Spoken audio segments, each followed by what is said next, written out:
Nyoban kondisi di Lubuk Pemping tanggal 10 bulan 11 2025. Ikan maunya iya.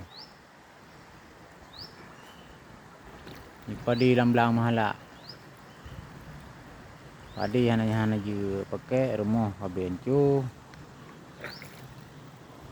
Banda pegot man kadang ini gantol in di po lebih mbaknya.